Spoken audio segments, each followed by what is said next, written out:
로마서 1장 8절입니다. 먼저 내가 예수 그리스도로 말미암아 너희 모든 사람에 관하여 내 하나님께 감사함은 너희 믿음이 온 세상에 전파됨이로다. 내가 그의 아들의 복음 안에서 내 심령으로 섬기는 하나님이 나의 증인이 되시거니와 항상 내 기도에 쉬지 않고 너희를 말하며 어떻게 하든지 이제 하나님의 뜻 안에서 너희에게로 나아갈 좋은 길 얻기를 구하노라.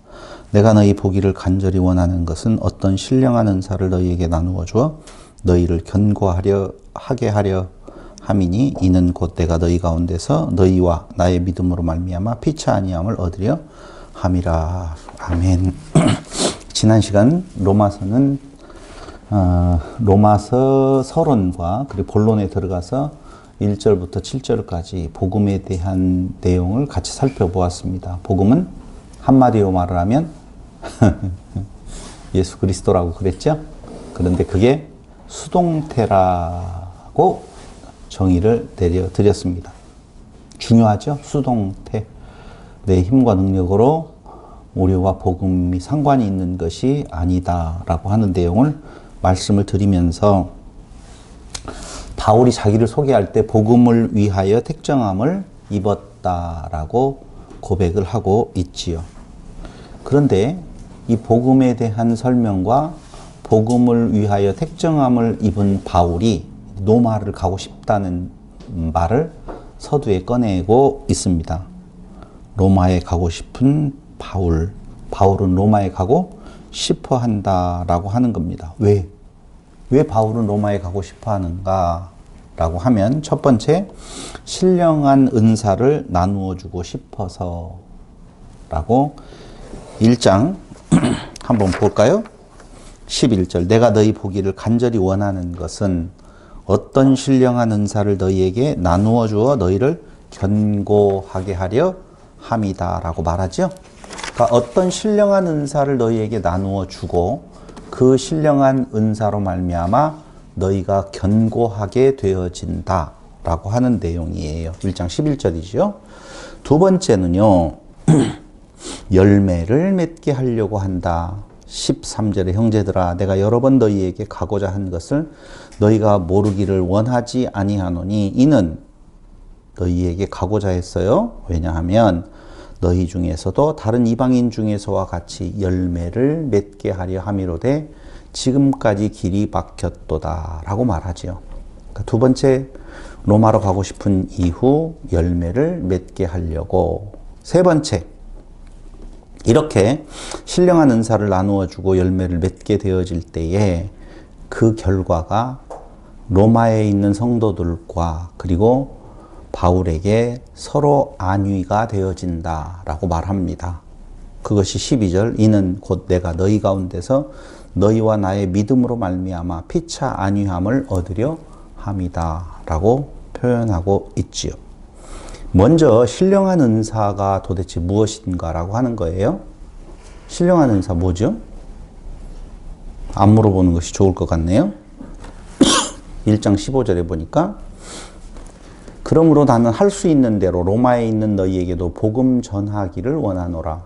신령한 은사를 나누어 주고 싶은데 복음 전하기를 원한다. 신령한 은사 이퀄 복음이다. 복음이다 라고 말할 수가 있지요. 그렇죠? 복음은 무엇이라고 하는데 이제까지 배웠잖아요. 그래도 또 한 번 확인해 보기 위해서 자 신령한 은사는 먼저는 복음이요. 그 복음에 대해서 6장 23절은 이렇게 말을 합니다. 6장 23절 죄의 싹슨 사망이요. 하나님의 은사는 그렇게 나오죠. 아까 신령한 은사를 너희에게 나누어지기를 원한다라고 그랬는데 그 하나님의 은사는 그리스도 예수 우리 주 안에 있는 영생이니라. 주 예수 그리스도 안에 있는 영생이 신령한 은사다 그 말입니다. 정리해 볼까요? 너희에게 신령한 은사를 나누어 주고 싶어요.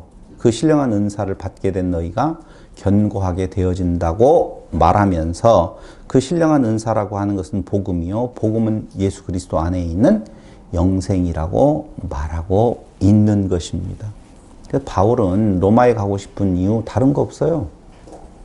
그들에게 예수 그리스도를 증거함으로 말미암아 그들이 더욱더 견고하게 설 수 있도록 하려고 한다. 그런데 그 은사는 복음이요 예수 그리스도 안에 있는 영생이라 그 말이죠. 제가 못 참잖아요. 뒤에 가서 이야기할 이야기를 좀 앞에서 막 생각나면 꺼내버리고 싶은 생각이 있는데, 성도에게 있어서 제일 큰 도전은 무엇이냐라고 보면은요, 결국 어디로 떨어지느냐. 다음 주에 이야기할 내용 중에 하나가 18절부터 이제 쭉 읽어가면 하나님을 알만한 것이 그들 속에 보임이다라고 하는 내용들이 나오잖아요.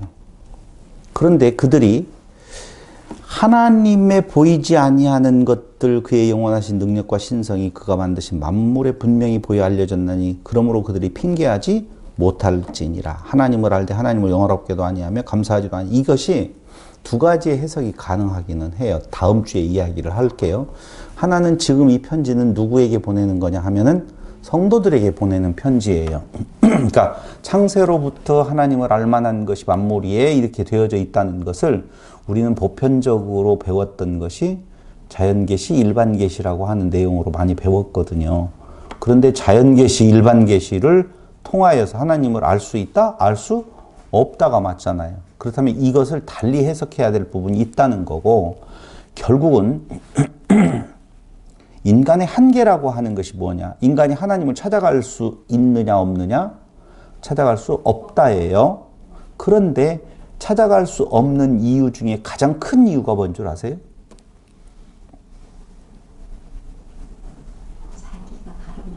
자기가 가로막혀. 너무 피상적이에요. 자기가 어떻게 무엇을 가로막고 있다는 말인지 어렵기는 해요. 율법. 쉽지 않은 해석이죠. 인간은 끊임없이 영원한 생명을 추구해가고 찾아가려고 해요. 그런 것들이 반영되어진 것이 문학이라든가 예술이라는 거예요. 문학작품 중에 유명한 작품들이라고 평가를 받을 수 있는 것은 어떤 건가? 바로 인간의 죽음에 대한 문제를 해결하려고 하는 시도가 되어진 작품을 유명한 작품이라고 볼 수가 있는 거예요. 명작이라고 볼 수가 있는 거거든요. 결국은 인간이 하나님을 찾아갈 수 없는 것은 죽음이 그 앞을 가로막고 있다는 거예요. 절대 못 찾아가요. 길면 100년이요. 짧으면 6, 70년인데 그 사이에 어떤 연구를 통해서 하나님을 찾을 수 있다고요? 찾아가다가 멈출 수밖에 없다는 것입니다. 예, 그건 다음 시간에 더 자세히 말씀을 드리기로 하고, 각설하고, 내용은 바울은 로마에 가고 싶어 했어요. 가서 무엇 하고 싶었느냐? 신령한 은사를 나누어 주어서 성도들을 견고케 하고 싶었는데, 그 신령한 은사는 복음이요 예수 그리스도 안에 있는 영생이라고 이야기를 하고 있다 그 말입니다. 그렇게 해서 그들이 자라나면 바울과 그 성도들에게 피차 안위함을 얻게 되어진다고 지금 말하는데요. 여기 안위함이라고 하는 말은요, 쉼파라칼레오라고 하는 헬라어를 쓰고 있어요. 안위함. 쉰이라고 하는 단어, 함께, 뭐뭐와 함께라는 단어와 파라칼레오라고 하는 단어의 합성어인데요.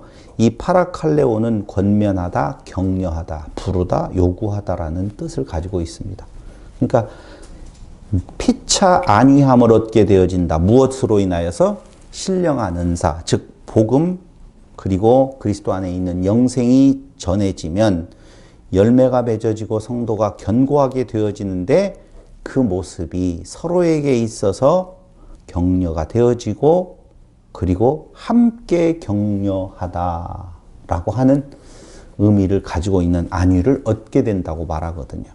자, 여기 우리는 몇 가지만 살펴보고자 합니다. 1번, 신령한 은사 이상한 거 아니다는 거예요. 우리가 알고 있는 뭐 이상한 거, 병 고치고 이런 거 아니라는 거예요. 신령한 은사라고 하는 것은 굉장히 단순한 거예요. 생명에 관한 이야기고, 그리고 복음이고, 그리고 예수 그리스도 안에 있는 영생이라고 하는 것이지요. 근데 그게 증거되어지면 열매를 맺게 된다고 할 때 무슨 열매를 맺게 되어지는 건가? 그 그리스도 안에 있는 그 씨로 말미암은 열매라고 하는 것이지, 인간이 생각하고 있는 그 은사를 통해서 우리가 생각하고 있는 어떤 윤리와 도덕적인 열매가 맺어진다는 것이 아니고, 마지막으로 피치 아니함을 얻게 된다라고 하는 단어를 통해서, 문장을 통해서 하나 생각할 수 있는 것은, 자, 바울의 삶은 어떤 삶이었을 건가를 한번 생각해 볼 수 있잖아요. 바울은 믿음이 좋잖아요. 우리가 알고 있기로. 그렇기 때문에 그는 어떠한 상황에서도 좌절하거나 그래요. 힘들거나 외로워하지 않았을 것이다 라고 생각할 수 있다니까요. 근데 그렇지 않아요. 우리는 구약으로 넘어가서 구약의 선진들 중에 요셉이라고 하는 인물, 지난번에 아브라함 살펴보았고 이삭도 살펴보았고 야곱도 살펴보았잖아요. 그럼 그 뒤에 인물로서 중요한 인물 하나를 꼽는다면 요셉이잖아요. 모세를 꼽을 수도 있고요. 근데 요셉의 인생을 한번 생각을 해보세요. 요셉은 하나님께로부터 꿈꾸임을 당한 자예요. 꿈을 꾼 것이 아니라 꿈꾸임을 당했어요. 꿈꾸임을 당했었을 때에 기분 좋았겠네요. 여러 단들이 인사를 하고 경배를 하고. 그런데 그의 인생을 보니까 형제들에 의해서 미움을 받게 되어지고 팔려나가게 되어지죠. 팔려나가게 되어지는데 종으로서 팔려나가게 되어지다가 조금 더 낫다 싶으니까 이제 보디발의 집에 총괄하는 사람으로 거기 있게 되어지죠. 그런데 거기에서 그 보디발의 아내의 유혹을 받아서 결국은 곤경에 처하게 되어지잖아요. 곤경에 처해졌는데 거기에서 또 다른 상황을 통하여서 이제는 애굽의 총리가 되어졌다라고 이렇게 알고 있잖아요. 그럼 그 인생의 여정 속에서 과연 요셉은 마음이 평안했을까? 아니면 불안했을까? 어떻게 생각하세요? 당연히 불안했을 거예요 라고 지금은 답할 타임이잖아요. 답할 타임이죠. 그런데 우리는 이제까지 그런 대답을 하는 것이 아니라 요셉은 굉장히 신앙이 좋아서 그곳에서도 그 감옥에서도 어떻게 하나님을 향하여서 기도하고 하나님의 뜻을 구하고 순종하는, 하나님의 뜻에 순종하는 생을 살았다라고 생각할 수 있다니까요. 해피엔딩이 강하게 남아있죠. 그 해피엔딩으로 되어지는 것은 그가 그 꿈꿀 때로부터 시작해서 하나님의 인도를 받아서 어느 곳에 어느 자리에 있든지 간에 결코 좌절하지 아니하고 외롭지 아니하고 굳건히 신앙을 지켰다.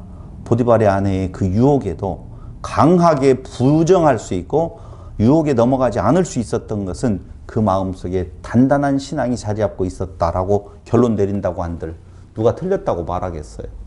근데 그 요셉의 상황, 지금 제가 말하는 것은요, 무엇을 말하려고 하냐면 바울이 왜 로마에 있는 성도들에게 복음을 전함으로 말미암아 열매가 맺게 되어지고 견고케 되어짐이 피차의 안위가 되어지냐고 말하냐 그 말입니다. 그럼 바울도 그 삶에 있어서 만만치 않았다는 거예요. 외롭고 고달픈 신앙생활이었었다라고 하는 것을 나타내고 있다니까요. 그럼 왜 바울이 그렇게 애롭고 고달픈 신앙생활이었다는 것을 강조하기 위해서 지금 요셉도 끄집어드리고 모세도 끄집어드리려고 하는 건가? 성도들의 신앙생활이 그렇다 그 말이에요. 오늘 이야기의 중요한 주제는 바울의 그 서두의 인사를 통하여서 성도들의 삶이 어떤 모습으로 전개될 것인 건가를 한번 생각을 해본다라고 보면 그 예로 요셉의 예를 하나 지금 들어드렸는데 그 요셉의 예가 어디에 잘 나와 있냐면요. 시편에 굉장히 잘 나와 있어요. 시편. 어디죠? 제가 정확하게 시편을 한번 보려고 생각을 했었는데 백몇 편인데 그게 어디에 나오나? 정확하게 한번 보겠습니다. 어차피 한번 찾아보려고 마음 먹었으니까 보기는 봐야 되는데 그걸 못 적었어요. 차고라고 하는 단어를 박덕용 집사님이 찾기에서 차고라고 치면 차고 찾고. 그 몇 편이죠? 10편? 105편. 105편 18절. 아, 좋았어요. 고마워요. 앞으로 데리고 다녀야 될 것 같아요. 부흥에 가면 105편 18절을 한번 찾아보세요. 찾고 내 발을 찾고를 자, 그 찾고가 나오죠. 17절에 그가 한 사람을 앞서 보내셨으며 요셉이 종으로 팔렸도다. 그의 발은 착고를 차고 그의 몸은 쇠사슬에 매였으니 이렇게 나오잖아요. 그럼 여기 착고를 찼다 발은 여기가 중요한 것이 아니고 그의 몸은 쇠사슬에 매였으니 이렇게 나오잖아요. 그러면 여기 저를 보세요. 여기에서 몸이라고 하는 곳에 관주 일이 붙었죠. 일은 오른쪽에 저 밑에 내려가 보면 뭐라고 되어 있느냐? 히브리어로 혼이라는 단어로 되어 있어요. 그러니까 우리는 발은 착고에 몸은 쇠사슬에 매였다고 하니까 외적인 지금 상태만을 보는 것 같은데 시편 기자가 말하는 것은 그의 몸은 그 육체가 아니라 뭐라고요? 혼이라는 거예요. 그러니까 그 발이 착고에, 그 몸은 착고에 차여 있고 혼도 어떻게 됐다는 거예요? 그의 혼은, 몸은 쇠사슬에 매였으니 이렇게 말하는 것은 그 당시에 요셉의 상태가 혼비백산했다 이렇게 표현해도 된다고요. 바디가 아니네요. 바디는 어디에서 바디라고요? 아까 발은 착고라고 할 때 발이 바디예요. 바디의 일종이고 그의 몸은 바디가 아니라 혼이라고 하는 단어를 말하고 있다는 거예요. 그렇다라고 보면 우리는 요셉이라고 하는 존재가 그 신앙 여정을 얼핏 보면은 굉장히 자유로운 영혼, 신앙 안에서 굉장히 힘이 있는 모습인 것 같아도 일상생활에 있어서는 그는 영혼도 혼비백산해서 왜 내가 이 자리에 있어야 될까요? 라고 고백하는 모습을 시편 기자는 지금 보여주고 있다는 거예요. 요셉뿐만이 아니지요. 모세를 우리가 들어볼까요? 자, 모세 한번 보십시다. 태어났어요. 히브리 아이로 태어났는데 그가 그 위기에 바구니에 담겨서 강을 떠내려가야 되는 거예요. 어린아이니까 잘 모르겠죠. 그러다가 공주의 눈에 들어서 왕자로서 40년을 살아갑니다. 왕자로서 살아갈 때 우리가 보통 생각할 때 모세는요, 그 왕자의 그 자리를 벗어버리고 그의 민족을 위하여서 투쟁하는 정말 민족의 지도자의 면모를 가지고 있는 모세라고 생각할 수가 굉장히 있다니까요. 그런데 안 그래요. 모세를 보세요. 자기 동포가 매맞는 것을 보고 살인을 저지르잖아요. 우리는 너무 관대해요. 아니 동족이 매맞는 걸 보고 그 괴롭히는 애굽 군사를 죽였다라고 하는 말은 좋은 거예요, 나쁜 거예요? 좋은 거죠. 왜 그게 좋은 것으로 살인을 저질렀는데 자기 백성을 구하기. 자기 백성을 구하기. 이순신 장군은 훌륭한 사람인 것처럼 생각을 하잖아요. 도요토미 히데요시가 조선인을 죽이는 건 좋은 거예요, 나쁜 거예요? 일본인들의 입장에서는 좋잖아요. 우리는 너무 편협적인 생각을 가지고 있어요. 그러니까 모세가 그 당시에 그 자기 정의에 불타서 자기 동족을 괴롭히는 자를 향하여서 살인을 저질렀다라고 이야기를 할 때에 그 마음의 상태가 온전했겠느냐를 잘 생각을 해봐요. 어느 정도예요? 그 다음날 또 다른 사건이 일어날 때 그 동족이 자기를 향하여서 나도 죽이려고 하는 말을 통하여서 어떻게 도망가잖아요. 마음이 불안한 상태예요, 여러분. 그런데 그가 얼마만큼 속 좁은 놈이냐 하면은요, 도망가서 40년 동안 광야에 살 때 하나님께서 나타나잖아요. 나타나서 내 뜻을 따라라 라고 이야기할 때, 예, 기다렸습니다. 그렇게 안 해요. 한마디로 말하면 내가 젊었었을 때, 혈기왕성할 때, 내 의로움이 있었을 때, 내가 그렇게 그때 그 애굽 사람을 죽였었을 때, 그때 불러주셨어야지요.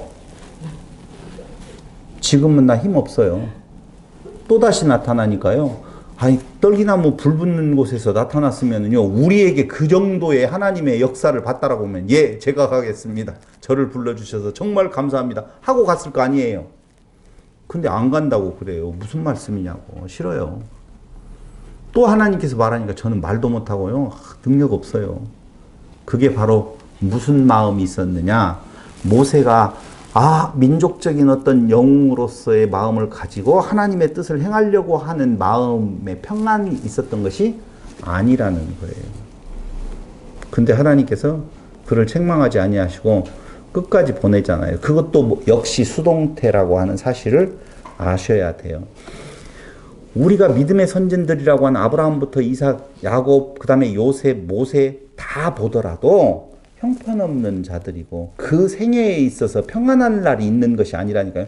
그들이 진짜 하나님의 말씀 안에서 순종하는 마음으로 그 삶을 살아가는 것이 아니라 그들도 불안하고 마음이 괴롭고 평안이 없는 상태에서 고달픈 외로운 인생길을 살고 있었을 때 하나님의 전적인 주권, 수동태로 그 일을 행하게 되어져 있다는 거예요.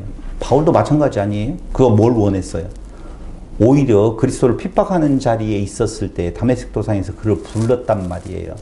부르니까 좋습니다. 아멘, 할렐루야. 나는 가시밭길을 걸어가겠습니다. 라고 하는 내용이 아니라는 거예요. 한번 볼까요? 어디를 보냐면요. 고린도후서 1장 6절로 7절.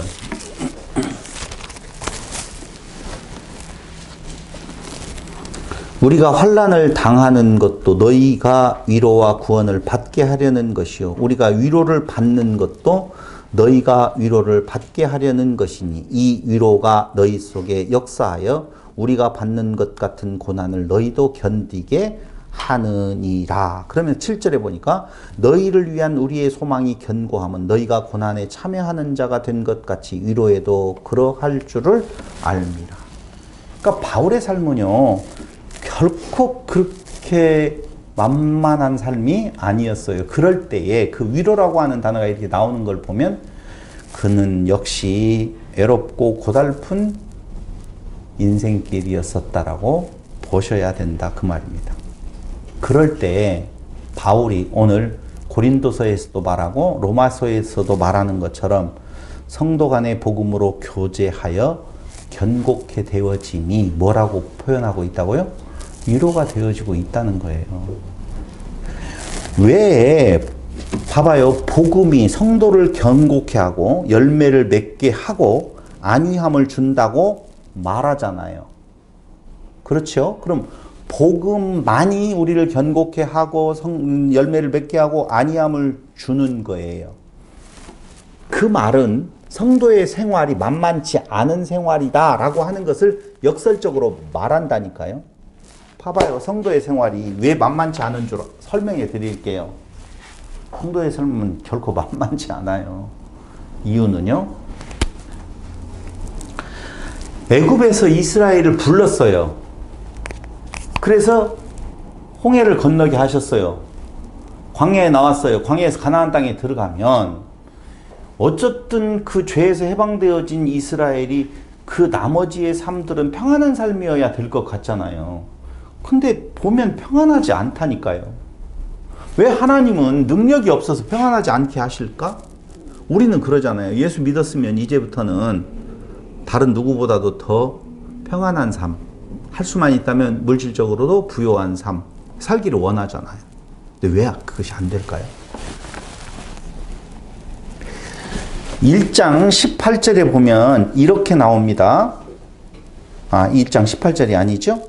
1장 몇 절이죠?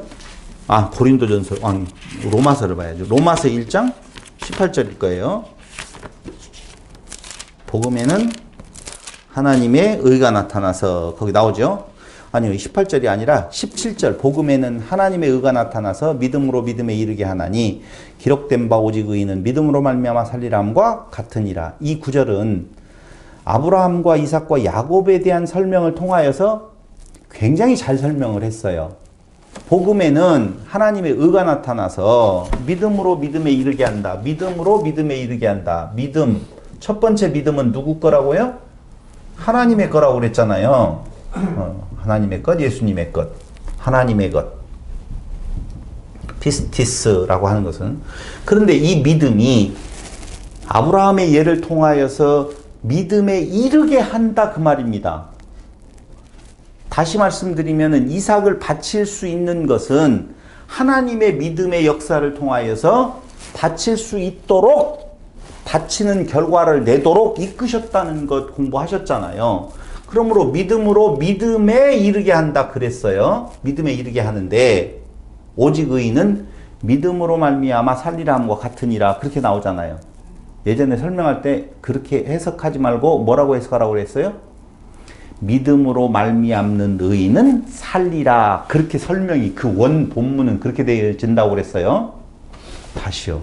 복음에는 하나님의 의가 나타나서 믿음으로 믿음에 이르게 하나니 믿음으로 말미암는 의인은 산다. 인간의 행위로 말미암는 의인 없어요. 그러므로 의인이 되는 것은 믿음으로 말미암아 되는 것이니 믿음으로 말미암는 의인은 산다 그렇게 나왔는데 그렇게 설명을 잘 해드렸는데 오늘 믿음으로 말미암아 살리라 이 말을 그대로 놓고 한번 설명을 한다라고 뭐 보면은요 오직 의인은 믿음으로 말미암아 살리라 오직 의인은 믿음으로 말미암아 살리라 이렇게 지금 나와 있잖아요. 그런데 이게 다른 원문으로 보면 믿음으로 말미암은 의인은 산다. 좀 다르죠? 의인은 믿음으로 산다라고 하는 말이 아니라 믿음으로 말미암은 의인만이 산다 그 말이에요. 그러니까 행위로 말미암는 의인은 없으니 살 수 없는 거예요. 의인 되는 것은 오직 뭘로 말미암아 돼요? 믿음으로 되어져. 근데 그 믿음은 하나님께서 주신 거다. 수동태라고 하는 말씀을 드렸잖아요. 근데 제가 오늘 여러분들에게 지금 이야기하고 싶은 내용은 좋다. 믿음으로 말미암아 의인은 산다라고 이야기하는 말을 그대로 한번 받아서 써먹고 싶은 부분이 있다는 거예요. 그 내용이 무엇이냐면요. 이런 거예요. 우리는 하나님의 절대적인 주권적 사랑으로 말미암아 사람이었던 내가 무엇이 됐어요? 하나님의 아들 되었어요. 신의 성품, 신이 되었다 그 말입니다. 이걸 우리는 뭐라고 말한다? 구원이라고 말합니다. 구원받았다. 자, 구원받았어요. 그럼 이때부터는 어떻게 살아야 돼요? 잘 살아야 되겠죠.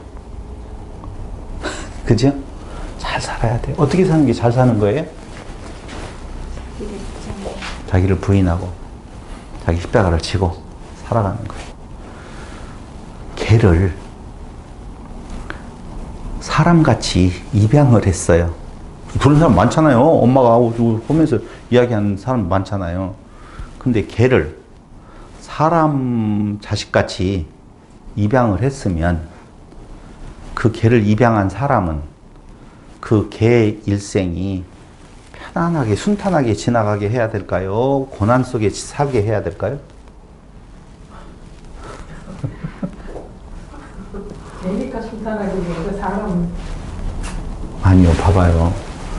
개를 우리가 예전부터 오리 이야기를 많이 했으니까 오리를 할게요. 오리 5만 마리, 우리 곡성의 집사님들이 5만 마리를 가지고 왔어요. 그 중에서 오리 한 마리를 특별히 일반 오리, 죽어나가야 될 오리로 안 키우고 집 안으로 들여서 넌 내 자식같이 내가 너를 오리 새끼가 아닌 사람 새끼로 삼아주겠다 해서 데리고 왔어요. 그때부터 그 오리는 어떻게 살아야 돼요? 사람처럼 살아야 되잖아요. 근데 오리가 사람처럼 살라고 하니 사람처럼 돼야 안 돼요? 안 돼요. 사방군데다가 뭘 싸요? 똥 싸요. 오줌 싸요. 이상한 짓거리들을 해요. 사람으로서는 해서는 안 돼요. 그런데 그 오리가 첫 번째 조금 처음 기간 동안에는 이해하잖아요. 했으니까 귀엽고 아, 새끼가 낳는데 그 새끼를 막 이제 내 아이로 가졌다라고 하면 똥 싸고 오줌 싸더라도 그래 다 이해하잖아요. 근데 이게 5살 되고 7살 됐는데 계속 오줌 싸고 똥 싸고 돌아다니면 가만히 놓아둬야 돼요? 안 놓아둬야 돼요? 가만히 놓아두면 그건 당연히 자식이 아니지요. 사생자지요. 그걸 성경에서 뭐라고 이야기를 하고 히브리서에서 징계가 없으면 뭐라? 사생자라고 말을 하잖아요. 근데 이 징계라고 하는 말이 교육, 양육, 훈련이라는 말이거든요. 히브리 말로. 아니 헬라어로 그 징계라는 말은 교육, 양육, 훈련이라는 거예요. 이걸 의역을 하면 자녀 만들기라는 말이거든요. 징계가. 그럼 동물을 사람의 자식으로 만들 때 그 동물로 하여금 똥 쌀 자리에 가서 똥 싸고 오줌 쌀 자리에 오줌 싸고 이쪽에서 이렇게 하면 안 된다라고 훈련을 잘 시켜놓는 데까지는 훈련받을 때 그것이 뭐라고요? 징계라 그 말이에요. 그런데 사람이 하나님 되었는데 하나님의 자녀 되었는데 하나님의 자녀가 아닌 인간의 모습을 계속 내고 있으면 하나님은 그를 징계하셔야 돼요. 자녀 만들기를 해야 돼요. 아니면은 그대로 짐승같이 사람같이 살으라고 내버려둬야 돼요? 당연히 사람 만들기 해야 되죠. 그게 징계라 그 말이에요. 그러므로 징계가 없다. 사람 모습을 계속 가지고 있다라고 보는데 그걸 그대로 놓아둔다. 그러면 그는 사생자, 그는 하나님의 아들이 아니다라고 하는 증거다 그 말이에요. 그럼 인간이 살아가면서 사람의 모습이 계속 나타나요? 안 나타나요? 하나님의 아들의 모습으로 훈련하는 과정이 징계인데 이것이 하나님 그만 좀 해요. 아, 왜 그렇게 힘들게 해요? 라고 표현을 한다고 한번 보지요. 그럼 하나님이 알았다. 네가 괴로운갑다. 내가 여기에서 멈추지. 라고 안 하셔요. 그걸 지난 시간에 뭐라고 말했어요? 지독하신 하나님의 사랑이라 그랬어요. 생각을 해봐요. 당신의 아들까지 주신 바 된 값진 존재인데 그 자식이 당신의 아들까지 내어주신 바가 지독한 사랑 아니에요. 자기 아들을 내어주기까지.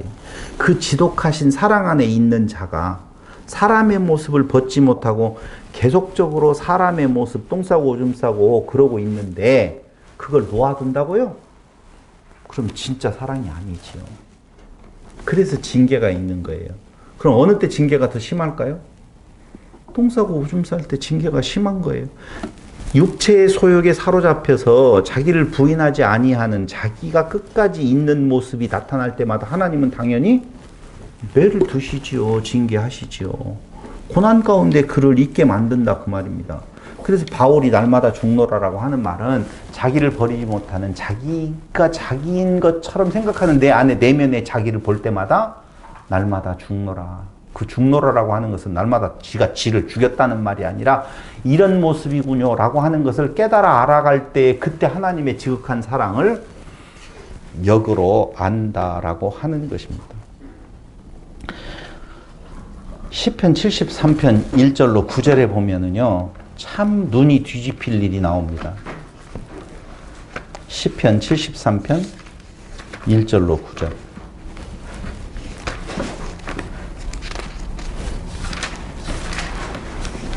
눈 뒤집혀졌죠? 아직 못 찾아서 안 뒤집혀지는구나.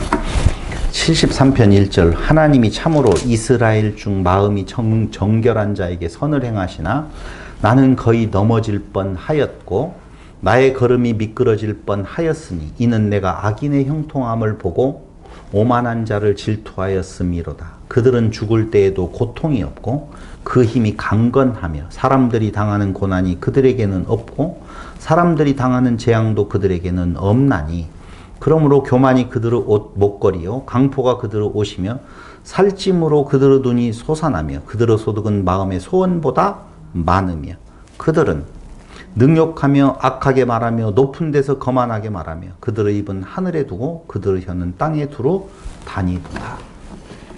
악인의 형통에 대해서 시편 기자가 분명히 말을 하잖아요. 근데 우리는 악인의 형통을 말하는 것처럼 우리가 되기를 원하지 않았어요? 그렇게 좀 되게 해주세요라고 기도하지 않았어요? 사생자라니까요.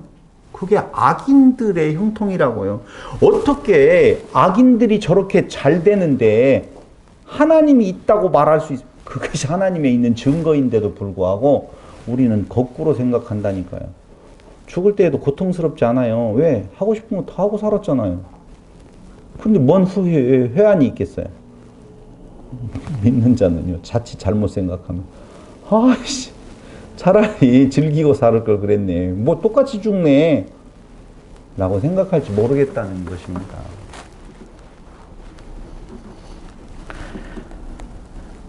재미난 것은요, 오늘 바울이 로마에 가기를 원하잖아요.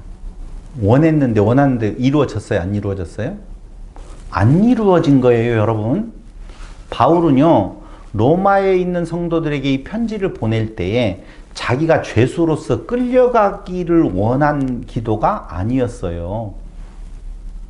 자발적으로 그들에게 가서 그들에게 도움을 받아서 서바나까지 복음을 전하기를 원했던 것이라 그 말입니다. 그런데 바울은 그 소망을 가지고 그들과 같이 안위를 누리고 복음을 그들에게 전함으로 말미암아 그들이 견고하게 되어지고 그 아름다운 열매가 맺혀지기를 원하여서 이 선한 뜻을 가지고 그에게 가기를 원했는데 얼마나 그의 인생이 고달팠으면 그것이 그에게 있어서 성도의 교제에 있어서 안위가 되어질 거라고 생각을 했겠느냐 그 말입니다. 그런데 그러한 그의 순수한 뜻은 이루어지지 아니하고 쇠고랑에 채워서 로마로 가게 되어지는 결과를 가져왔고 서바나는 갔는지 안 갔는지 안 갔을 거라고 봐야 되지 않아요? 근데 그걸 원하여서 쓴 편지 로마서는 많은 성도들에게 의미를 주어서 그들에게 복음의 가치를 설명하는 것은 되어졌지만 그의 뜻대로 되어지지 않았다 그 말입니다. 기도는 이루어지지 않는다. 이게 제가 여러분들에게 선언하고 싶은 거예요. 다 같이 기도는 이루어지지 않는다. 아멘. 무슨 기도만 이루어지는 건가? 그의 나라와 그의 의를 구하는 기도만 이루어지고 인간의 욕심으로 되어지는 모든 기도는 이루어지면 사생자예요. 이루어지지 않아요. 바울의 이 기도가 아니 개인적인 욕망을 위해서 하는 건 아니었었잖아요. 그래도 이루어지지 않아요? 이유는 왜 그러는 줄 아십니까? 하나님 배우게 하시려고. 내가 한다. 철저히 인간의 입장에서는 수동태로 느낄 수 있도록 한다는 거예요. 로마서 1장 10절을 볼까요?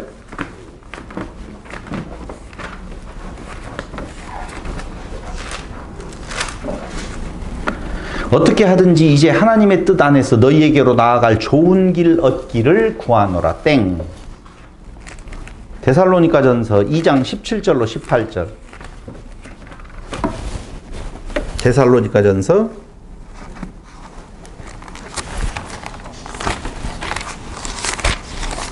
2장 17절로 18절 중에 18절을 보면 좋은데요. 17절 다 읽죠. 뭐 얼마 안 되는데.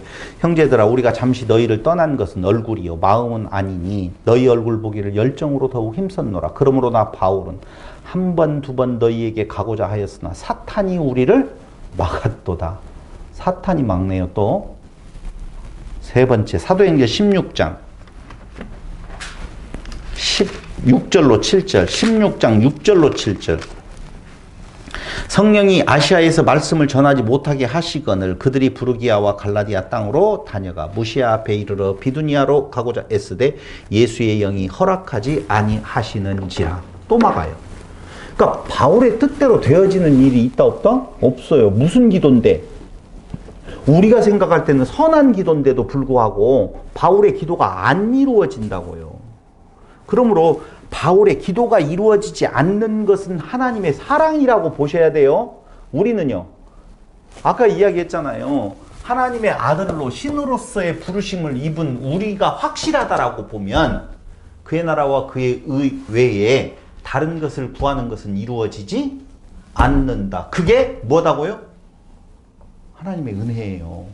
근데 그것이 이루어진다? 하나님의 저주요, 사생자라고 하는 증거가 되어진다는 거예요. 그러므로 무엇을 먹을까 마실까 입을까를 구할 이유가 없어요. 왜? 이루어지면 사생자고 안 이루어지면 고달프잖아요. 뜻대로 하시옵소서. 그 기도 외에는 다른 기도를 드릴 일이 없다는 것입니다. 정리해 볼까요? 신앙생활은 외적인 평안일 수 없다는 거예요. 이유는 사생자가 아니라 하나님의 아들이기 때문에 우리의 신앙생활의 외적인 평안은 있을 수 없다. 이렇게 말할 수가 있어요. 내적 평안은요? 당연히 있지요. 당연히 있죠. 아, 제발 좀 이렇게 살다가 좀 이렇게 좀 살게 해주세요. 라고 하는 우리의 요청, 욕망이 있겠지만 그게 아니에요. 그래서 오늘 바울이 로마에 있는 성도들에게 보내는 편지에 대한 내용은 무슨 신령한 것을 나누어 주려고 하는 것이지 외적인 어떤 우리가 원하는 인간의 욕망을 충족시켜주는 메시지를 전하려고 한 것이 아니라는 거예요. 그런데 그걸 나누어 주어서 그들이 견고케 되어지고 열매를 맺게 되어지고 피차 아니함을 얻게 되어지는 이것이 오늘 바울의 꿈인데도 불구하고 그 바울의 그 꿈이 그렇게 이루어지지 않는 것은 바울을 사랑하시는 하나님께서 네가 하는 거 아니야, 내가 하는 거야, 인간의 입장에서 보면 수동태야 라고 하는 것을 깨달아 알게 하는 이 사랑이 진짜 사랑이다라고 하는 것을 한 번 더 말씀을 드리고자 하는 것입니다.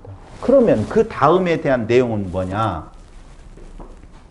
오늘 결론에 대한 이야기는 복음에는 하나님의 의가 나타나서 하나님의 절대적인 주권적 사역이에요. 믿음으로 믿음에 이르게 하나니 그 믿음은 하나님의 주권적인 믿음이 우리로 하여금 그 믿음을 내어놓을 수 있는 때까지 수동태로 역사하시나니 주권적 하나님의 입장이 주권적으로 역사하시나니 믿음으로 말미암는 의는 영원한 생명에 대한 내용이 그들에게 보장되어져 있지만 인간이 끝없이 찾아가려고 하는 자기의 의를 세우려고 하는 것이 첫 번째 뭐였었어요? 성경에서 나오는 에덴에서 아담이었어요. 두 번째 크게 볼 수 있는 내용은요, 바벨탑이에요. 인간이 의를 쌓아서 하나님에게 다가가려고 했어요. 도전이 아니에요. 근데 그게 도전이란 말입니다. 하나님을 향하여서 들이밀어서 하나님을 대항하려고 하는 것이 아니라 우리 인간적인 표현으로 말하면 우리가 잘해서 하나님께 도달해 볼게요 라고 하는 내용이에요. 세 번째는요, 모르겠어요. 유대주의라고 말할 수 있는 거예요. 우리가 우리의 의를 세워서 하나님에게까지 한번 다가가 볼게요 라고 하는 유대주의라고 하는 것을 우리는 아셔야 된다 그 말입니다. 세 가지 큰 의미로 이야기했어요. 첫 번째는 바로 아담, 두 번째는 바벨탑, 세 번째는 유대주의라고 하는 내용들, 이게 아니다 라고 하는 것, 그게 복음이라는 것입니다.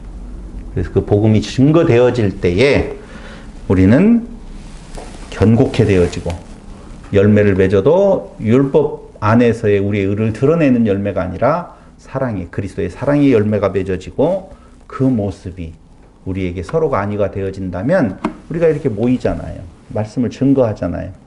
그럴 때 외적으로 나타나는 인간의 행위로 말미암아 안위가 되어지는 것이 아니라 자기를 부인하게 되어지는 모습 속에서 우리는 서로 안위가 되어지는 모습을 발견할 수 있어요. 바울도 그랬고 믿음의 선진들도 다 그의 삶의 여정을 놓고 보면 결코 만만치 않는 삶이 그들 앞에 있었다는 겁니다. 그 만만치 않은 삶이 외롭고 고달픈 신앙생활이라고 하는 거예요. 무서워하지 말고 두려워하지 말고 떨지 말고 우리가 사생자가 아니라고 하는 것에 대한 확실한 증거이니 내면의 평안을 확실히 누리시는 성도 여러분들이 되시기를 바라면서 오늘 말씀 마칩니다. 기도드리겠습니다. 고마우신 아버지 하나님, 하나님의 지독하신 사랑, 그의 아들을 주시기까지 하신 그 사랑이 오늘 우리로 하여금 인간의 때를 벗기고 온전하신 하나님의 자녀로서의 모습을 만들어가기 위하여서 징계하시는 하나님의 자녀를 만들려고 하시는 그 놀라운 사랑을 감사히 여기며 살아갈 수 있는 성도들이 되게 하여 주시기를 예수님의 이름으로 기도드립니다. 아멘.